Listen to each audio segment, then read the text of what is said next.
ये 1000 दीमक हैं। इस वीडियो में मैं दीमकों से जुड़ी हर दिलचस्प चीज की जांच करूंगा, यहाँ तक कि उन्हें एक छोटे लकड़ी के घर के सामने रखकर देखूंगा कि क्या वे उसे पूरा खा जाते हैं। हाँ, मजा आएगा। अब घर पर जाने से पहले मैं आपको दिखाना चाहता हूँ कि दीमक अपने घोंसले कैसे बनाते हैं, क्योंकि दीमक सच में पशु साम्राज्य के कुछ सबसे अद्भुत घर बनाते हैं और वे उन्हें तेजी से बनाते हैं।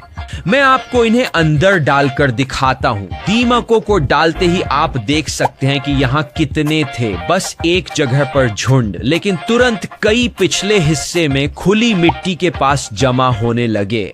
अब देखिए, मैंने इस कंटेनर को ऐसे तैयार किया है कि मिट्टी की पतली परत इस शीशे से सटी है और यह जगह दीमकों को नीचे घुसकर खुदाई शुरू करने देती है। मतलब हम उन्हें ऊपर से अपनी जटिल सुरंगें खोदते हुए देख पाएंगे। ये एक धीमी प्रक्रिया है जो केवल दीमकों की भारी संख्या के कारण ही काम करती है, क्योंकि एक दीमक छोटी होती है। यहाँ 1000 से ज्यादा दीमकें हैं, मतलब काम बहुत जल्दी हो जाता है। और अगले 3 घंटों में ज्यादातर दीमकें पूरे फर्श पर इस शानदार पैटर्न में फैल गईं। बाप रे, टाइम लैप्स में देखना विश्वसनीय है। अरे बाप रे, इन दीमकों ने यह पूरा इलाका मेरी चींटियों से कहीं ज्यादा तेजी से खोद दिया। शुक्र है ये वीडियो अभी शुरू ही हुआ है, क्योंकि दीमकों के लिए मेरी अगली योजना उनके साथ एक शिकारी को रखने की है। और शिकारी से मेरा मतलब है ये छोटा सा केंचुआ। ये कौन जानता है दीमकों के साथ अंदर जाने पर क्या होगा। वे उस पर हमला कर सकते हैं या जगह खाली कर सकते हैं, मुझे नहीं पता। या जानने का एक ही तरीका था, उसके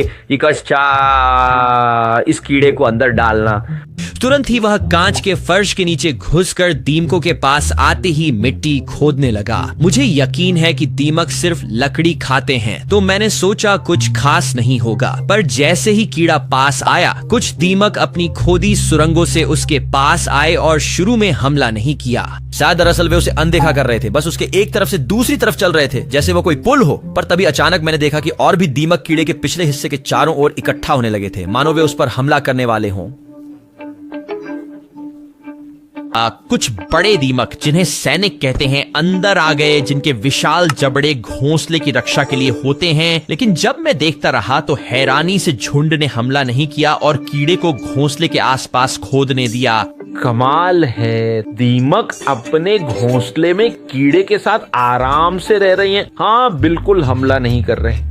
और भी दिलचस्प बात यह है कि जब मैंने अपना टाइम लैप्स कैमरा रिकॉर्डिंग पर छोड़ा तो कीड़ा उन 1000 दीमकों के साथ रहना सीख गया। हाँ, मेरा मतलब है, ये बात सच में समझ आती है। दीमकों की ये प्रजाति सिर्फ लकड़ी खाती है, इसलिए उनके लिए एक हानि रहित कीड़े पर हमला करके अपनी ऊर्जा बर्बाद करने का कोई कारण नहीं है। वाह, ये तो कमाल है। हाँ, लगता है तुम लोग भूखे हो, तो अगले टेस्ट में इन्हें लकड़ी खिलाएंगे। उम्मीद है उन्हें यह पसंद आएगा। लेकिन हाँ, मेरे पास पेड़ की छाल का यह प्राकृतिक टुकड़ा है और कार्डबोर्ड भी। इससे मैं दोनों का परीक्षण कर पाऊंगा कि भविष्य में इन जीवों के लिए सबसे अच्छा भोजन क्या है। और एक्रेलिक शीट के नीचे दोनों भोजन स्रोतों को सरकाने के बाद दीमक उन तक पहुंच गए। और सच कहूं तो ज्यादा समय नहीं लगा जब कुछ दीमकों ने इसकी जांच शुरू कर दी। इस घोंसले में दीमक डालने के बाद उन्हें एक दिन से लकड़ी नहीं मिली थी, तो मुझे यकीन था कि वे भूखे होंगे। दिलचस्प बात यह है कि असल लकड़ी के टुकड़े पर लगभग कोई दीमक नहीं जा रही थी, लेकिन कई गत्ते के टुकड़े को देख रही थीं और उसके किनारे के छोटे छेदों में भी चल रही थीं। आप जानते हैं, इस प्रजाति के दीमक के शरीर में असल में 1 लाख से ज्यादा सूक्ष्म जीवित जीव होते हैं। इन्हें फ्लैजेलेट्स कहते हैं, जो दीमक के शरीर में रहते हैं। जब दीमक लकड़ी चबाता है तो ये फ्लैजेलेट्स लकड़ी को पचाकर पोषक तत्वों में बदलने में मदद करते हैं। हाँ, यह जानना अजीब है कि हर दीमक इतने सारे अदृश्य जीवों का विशाल घर है। दीमक कार्डबोर्ड में थे, पर लग नहीं रहा था कि वे कुछ खा रहे हैं। पर मैंने टाइम लैप्स कैमरा रिकॉर्ड किया, ये सोचकर कि दीमक लकड़ी की ओर नहीं जाएंगे। आप देख सकते हैं, ज्यादातर दीमक नीचे लकड़ी से दूर ही थे। लेकिन जब मैं आधे घंटे और रिकॉर्ड कर रहा था, आखिरकार कुछ दीमक छाल पर चलने लगे। वे काफी उत्साहित दिखे, क्योंकि जल्द ही कुछ और दीमक उस पर आ गए। शायद उन्हें पहले यह भोजन नहीं लगा था, लेकिन अब जब उन्हें पता चल गया था तो ये शुरुआती दीमक हवा में एक खास फेरोमोन छोड़ने लगे, जो यह संकेत देता है कि यहाँ भोजन था। आज पूरी कॉलोनी फेरोमोन महसूस कर सकती थी, इसलिए सचमुच 5 मिनट में ही लकड़ी का यह टुकड़ा पूरी तरह से घिर गया। हाँ, यह इतनी तेजी से हुआ और देखते ही देखते छाल का पूरा टुकड़ा दीमकों से ऊपर से नीचे तक भर गया। लेकिन दिलचस्प बात यह थी कि कार्डबोर्ड के इस टुकड़े पर दीमकें अब उतनी ध्यान नहीं दे रही थीं। यो, इस लकड़ी को देखो, अभी इस पर पूरी तरह से दीमकें लग गई हैं। शायद लगे कि गत्ता नहीं खाया जा रहा, पर अगर आप करीब से देखें तो हाँ, इसे भी खाया जा रहा है। बिल्कुल सही, क्योंकि जब मैंने कैमरा सीधे इस गत्ते के किनारे पर किया तो आप बता सकते थे कि यह दीमकों से भरा हुआ था।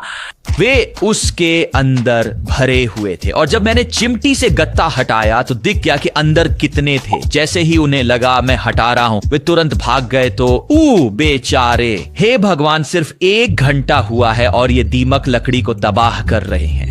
क्या कल्पना करो वे उस छोटी लकड़ी के घर का क्या करेंगे जब मैं उसे 1 हफ्ते के लिए वहां छोड़ दूंगा। और जितने दीमक मैं झाड़ सका उसके बाद लकड़ी का यह टुकड़ा काफी अलग दिख रहा था और खोखला लग रहा था, क्योंकि अंदर दीमक ही दीमक चल रहे थे। खैर, उन्हें लकड़ी का घर खिलाने से पहले मैं अपने दीमकों को एक भूल भुलैया से गुजारना चाहता हूँ। हाँ दीमक, मैं तुम्हारी अक्ल की परीक्षा लूंगा और अगर तुम भूल भुलैया के अंत तक पहुंच गए तो तुम्हें घर दूंगा। इस दीमक भूल भुलैया के लिए मैंने एक खाली मछली घर लिया और भूल भुलैया का आकार बनाने के लिए प्लास्टिक की पट्टियां काटना शुरू किया। उन्हें चिपकाकर मैंने फर्श को मिट्टी की एक और पतली परत से पूरी तरह भर दिया। अगर आपको याद हो, दीमकों ने उनके लिए बनाए पहले घोंसले में एक बढ़िया पैटर्न बनाया था, तो मैं सोच रहा हूँ कि क्या वे यहाँ भी ऐसा ही करेंगे और क्या वे कोई गलत मोड़ लेंगे जो उन्हें एक बंद रास्ते पर ले जाएगा। ठीक है, मैं कांच का ये सही टुकड़ा यहाँ रखता हूँ और अंत में छाल गत्ता लगाता हूँ ताकि उनके पास पहुंचने का लक्ष्य हो। मैं इन दीमकों को इकट्ठा करके वहां ले जाता हूं और हाँ, इन्हें निकालना मेरी सोच से कहीं ज्यादा मुश्किल था क्योंकि ये बहुत छोटे हैं। तो मैंने दीमकों के नीचे की सारी मिट्टी खोद डाली। मुझे वो कीड़ा भी मिला जो मैंने पहले रखा था, वो अभी भी शांति से अंदर है। लेकिन हाँ, आखिरकार मैंने सारे दीमकों को मिट्टी के साथ इस छोटे डिब्बे में डाल दिया। ठीक है, अब इन्हें यहाँ डालना है ताकि वे भूल भुलैया शुरू कर सकें। इसके नीचे दीमकें इकट्ठा हो रही हैं, जो काफी दिलचस्प है। फिर मैंने दीमकों को चोट पहुंचाए बिना सावधानी से मिट्टी को भूल भुलैया के बाड़े में डाला। आप देख सकते हैं मिट्टी का यह ढेर दीमकों से भरा था। आपको याद है दीमकें छोटे कंटेनर के नीचे कैसे जमा हो रही थीं? योजना है कि वे भी ऐसा ही करेंगी और धीरे धीरे भूल भुलैया में जाएंगी। उम्मीद है, मुझे नहीं पता कि यह काम करेगा या नहीं। मैंने टाइम लैप्स कैमरा लगाया और देखा कि क्या होता है। कुछ ही देर बाद यह दीमक भूल भुलैया में घुसने वाला पहला था, लेकिन किसी तरह उसने भूल भुलैया की दीवारों में रेंगने का फैसला किया और वह दीवार के दूसरी तरफ से निकलने लगा। शुक्र है यह एक बंद रास्ता था, तो जब बाकी कॉलोनी ने इस धोखेबाज दीमक का पीछा करने का फैसला किया तो वे इतनी आसानी से खत्म नहीं हुए। अगले कुछ घंटों में दीमक एक दूसरे का पीछा करना सीख गए, क्योंकि उनमें से कई ऊपर बाईं ओर की इस छोटी सुरंग पर पहुंच गए। लेकिन यह बस समय की बात थी जब तक कॉलोनी के और दीमक भूल भुलैया में नीचे जाने लगे और अगले दिन वे लकड़ी और लक्ष्य के करीब और करीब जाने लगे। मेरा मतलब है वे अभी भी कुछ हद तक धोखा दे रहे थे, लेकिन आखिरकार एक दीमक लकड़ी तक पहुंच ही गया। और हाँ, बस ऐसे ही उन्होंने भूल भुलैया पूरी कर ली। अच्छा काम किया दीमक। तो चूंकि तुम इस शानदार भूल भुलैया के अंत तक पहुंच गए, अब तुम घर खा सकते हो। चलो, मैं तुम्हें यहां से जल्दी निकालता हूं और ये करते हैं। हाँ, थोड़ा समय लगा, पर आखिर मैंने उन्हें दूसरे डिब्बे में डाल दिया और हाँ, आप देख सकते हैं कि वे फिर से नीचे जमा हो रहे हैं। हे भगवान, वहां तो बहुत सारे हैं। खैर, घर यहीं है तो मुझे बस, और बूम, बस ऐसे ही घर अंदर टेलीपोर्ट हो जाता है। इसमें कोई एडिटिंग नहीं है, ये तो बस जादू था। एंड मैंने पहले इस घर के ऊपर एक छेद किया जिससे रिकॉर्ड कर सकूं, फिर अंदर बाहर थोड़ी मिट्टी डाली ताकि दीमक यहीं रहे। दीमक को जीने लगातार नमी चाहिए। तो मैं अमाल इस घर को अपनी स्प्रे बोतल से पूरा भिगो दूंगा। उम्मीद है इससे इसे चबाना आसान होगा। ठीक है दीमकों, मैं उम्मीद है तुम अभी भी भूखे हो। हाँ, मैं दीमकों की इस शीट को लेकर उन्हें घर में डालना शुरू करता हूँ और फिर भी यहाँ बहुत सारे हैं तो मैं बस उन्हें अंदर और घर के चारों ओर फेंक दूंगा। चलो इस चीज को पूरी तरह से नष्ट कर देते हैं। खैर, उम्मीद है मुझे नहीं पता वे इसे खाएंगे या नहीं, पर यही योजना है। इस घर के हर इंच पर दीमकों का झुंड देखना वाकई कमाल है। उन्हें अंदर थोड़ा बहुत देखा जा सकता था, पर अंधेरे के कारण मैं ज्यादा नहीं देख पाया, तो मैंने टाइम लैप्स कैमरा लगाया और कई घंटों तक रिकॉर्ड किया। और आप देख सकते हैं कि टैंक के चारों ओर ढेरों दीमक घूम रहे थे, जांच रहे थे कि क्या चल रहा है, जबकि कुछ घर की मिट्टी में झुंड बनाए थे और छत पर किए छेद में भी चढ़ रहे थे। लेकिन अभी तक कोई नुकसान नहीं दिख रहा था। ठीक है, 24 घंटे हो गए और दीमक घर को कुछ नहीं कर रहे थे, पर दीमक घरों के लिए घातक हैं क्योंकि वे पूरी तरह से छिपकर काम करते हैं। तो इसकी थोड़ी और जांच करते हैं। मैंने ऊपर किए छेद से अपनी तेज लाइट डाली तो दीमक अंदर दिखे। पर हाँ, ये अंदर से अभी भी ठीक से दिख नहीं रहा था। तो मैंने छत के उस छेद से कैमरा लगाया और लकड़ी की दीवारों के चारों ओर झुंड बनाए दीमकों की संख्या देखकर मैं और भी हैरान रह गया। आप यह भी देख सकते हैं कि उनमें से कुछ कितनी तेजी से अपना सिर हिला रहे थे। जाहिर है वे ऐसा बाकी कॉलोनी को यह संकेत देने के लिए करते हैं कि खतरा पास है। पर हाँ, आप देख सकते हैं कि दीवारें ऐसी दिखने लगी थी जैसे वे अब तक थोड़ी नष्ट हो रही थी। वहां अंदर दीमक बहुत ज्यादा है। रुको, कहीं वे नीचे तो नहीं?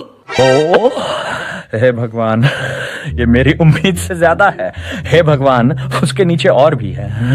हाँ, आप देख सकते हैं यहाँ ढेर सारे जमा हो रहे थे। मुझे यकीन नहीं था कि ये लकड़ी खा रहे थे या सिर्फ छिपने के लिए थे। किसी भी तरह मैंने अपना टाइम लैप्स कैमरा रिकॉर्ड करना जारी रखा और जैसा कि आप शायद अनुमान लगा सकते हैं, बाहर कुछ भी दिलचस्प नहीं हुआ। लेकिन जब मैंने टाइम लैप्स कैमरा अंदर रिकॉर्ड करने के लिए रखा तो आप देख सकते थे कि कितनी ज्यादा हलचल थी और वे इस दीवार पर कैसे चढ़ रहे थे। वे इसे खा रहे थे। पर अगर आपको नहीं पता, दीमक सबसे धीमे खाने वाले होते हैं। 1000 से ज्यादा होने पर भी 10 घंटे के टाइम लैप्स में ज्यादा नुकसान नहीं दिखेगा। लेकिन आप देख सकते हैं कि कुछ दीमक मिट्टी, लार और थूकी हुई लकड़ी से ये छोटी सी बढ़िया मिट्टी की गेंद बना रहे थे। वे कभी कभी अपने घोंसलों में नमी बनाए रखने के लिए ये छोटी गेंदें बनाते हैं क्योंकि उन्हें जीवित रहने के लिए नमी चाहिए। हाँ, इस गति से दीमकों को लकड़ी में कोई खास प्रगति करने में महीनों लग जाएंगे।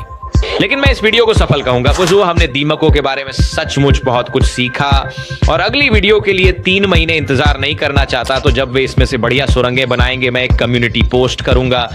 तो हाँ, जब मैं उसे डालूं तो देखते रहना। लेकिन इस बीच हम देख सकते हैं कि यहाँ आने के बाद से उन्होंने चबाने में थोड़ी प्रगति की है। कम्युनिटी पोस्ट के लिए बने रहें, सब्सक्राइब करें ताकि पोस्ट होते ही दिख जाए। उम्मीद है आपने दीमकों के बारे में कुछ नया सीखा होगा। स्क्रीन पर वीडियो पर क्लिक करें और अलविदा।